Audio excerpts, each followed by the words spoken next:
hapon po sa inyo mga ka-farmer. Let's go farming na po. Nagkarga po tayo ng panibagong sisiw. Nagkarga po tayo ng 600 pieces kanina. Actually, biglaan niya po itong pag-set up natin ng brooder house nila. Kaya ngayon lang tayo halos natapos. Pero nagawa naman natin ng paraan. I-prepare natin lahat. Ihanda o naiayos natin lahat bago sumapit po yung gabi. Kasi yung maghapon po ay napakainit. Wala namang magiging problema pagdating sa aalaga sa mga day old. Kasi mas gusto nga po nila yung mainit na temperatura. Pero pagdating po ng hapon, iba po ang usapan. Kasi malamig po sa madaling araw. Kaya yun ang ating gagawin na paraan. Nailagay ko naman po yung ating trapal, napalibot ko po siya. Pati po yung pinakasilong ng ating kulungan. Nilagyan ko po ng tabing para yung pasok po ng hangin sa ilalim ay hindi malakas. Para wag po lamigin yung ating mga sisiw. Para yung init po sa loob ng ating brooder house ay makontrol natin. Tara po, tignan nyo po yung loob ng ating brooder house. Ito na po yung ating mga sisiw. Umaga po sila dineliver sa atin. Dalian po tayo nag-prepare ng ating brooder house. Okay naman po, naiayos naman po natin sa oras. Kanina po hindi ko na na-video kasi minadali ko ayusin at para mailabas ko sila ng mga bandang umaga, mga 10 o'clock para mapainom po sila ng dextrose powder. Gabi po kasi sila nilabas sa hatchery kaya mahaba yung panahon na nandun sila sa kanilang karton, kaya minabuti ko na mailabas agad sila para po mapainom ng dextrose powder para po ma-rehydrate sila. Paglabas nga po hingal na hingal at napakainit po kasi ng panahon. Kaya wala po akong problema kanina nung habang nandito sila at wala pang ilaw yun. Ayun, daming nakain kagad, ubos agad yung patuka. Gutom na gutom. Kaya maganda po yung sign na yan. At kanina tinimbang ko po sila. Nasa 43, 45, 46 grams po yung kanilang timbang.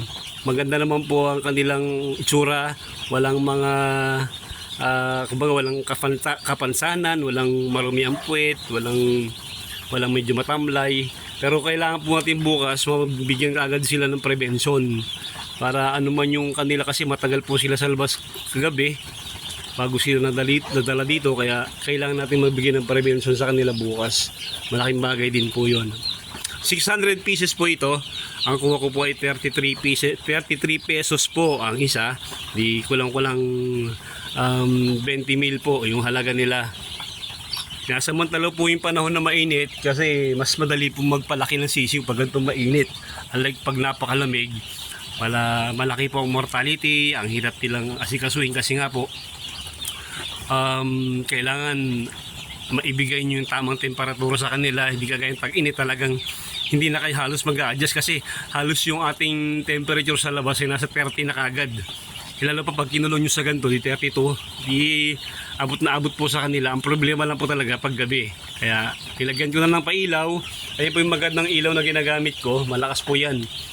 Nasa 500 watts po yan. Kapag pwede nyo sa i-adjust pag gusto nyo na mainit talaga, para hindi magkumpul-kumpul yung ating mga alagang sisiw. Pero ngayon medyo nag-ano na sila. Tatabingin ko po ulit sila sa gilid para hindi sila magtumpok-tumpok. Stansya ko naman po, wala namang gano'ng magiging problema ngayong magdamag kasi medyo marami-rami ilaw na nailagay ko. Tapos po halos nakulong ka na yung kanilang brooder house. Wala namang masyadong malakas na hangin, hindi naman po umuulan, kaya hindi po tayo mahihirapan sa pagbubruding sa kanila, lalo na po pag gabi.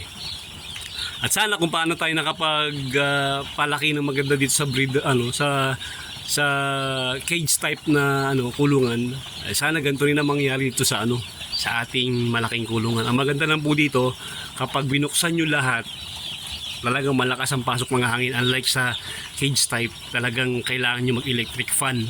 Pero ang maganda lang po sa cage type, minimal po yung mortality. Makokontrol ninyo. Hindi kagaya dito, mas marami pong mortality dito sa malaking kulungan na ginagamit ko.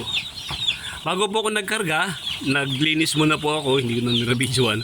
Naglinis muna po ako, nag-disinfect po ako ng 3 days para pag salang po ng mga sisiw, hindi tayo kakaba-kaba, baka tamaan na naman sila ng sakit. Pero bago po sila mag 10 days sa kanilang kulungan na ito, tutulukan na, magbabaksin na po ulit tayo sa kanila. pangalawang shot. Kasi po ito po, tinanong ko yung aking supplier, Cleo, yung mga sisyo ba na nilalabas niyo may vaccine? Opo daw po, mayroon daw vaccine yung sisyo nila bago ilabas. Tapos po, bibigyan ko ng pangalawang shot bago po mag 10 days para hindi tayo kakaba-kaba, baka tamaan na naman ng mga peste na kayang umubos ng ating mga alaga. Kaya maraming salamat po mga ka-farmer. Paki-like naman po yung ating video. Maraming salamat po sa mga bagong subscriber. At kung may mga tanong po kayo tungkol sa pagbabackyard backyard poultry, kung kaya kong sagutin naman, sasagutin ko po. At ang sagot ko po ay base rin po sa aking karanasan sa pag-aalaga. Ako po ay halos 4 na taon na nag-aalaga ng 45 days. Tawa naman po ng langit ay hanggang ngayon nakapagpapatuloy pa. Basta tsaga-tsaga lang po sa pag-aalaga. Ang sabi ko nga po, may pera po sa pag-farming, may pera po sa pag-aalaga ng 45 days. Tsagaan lang po talaga.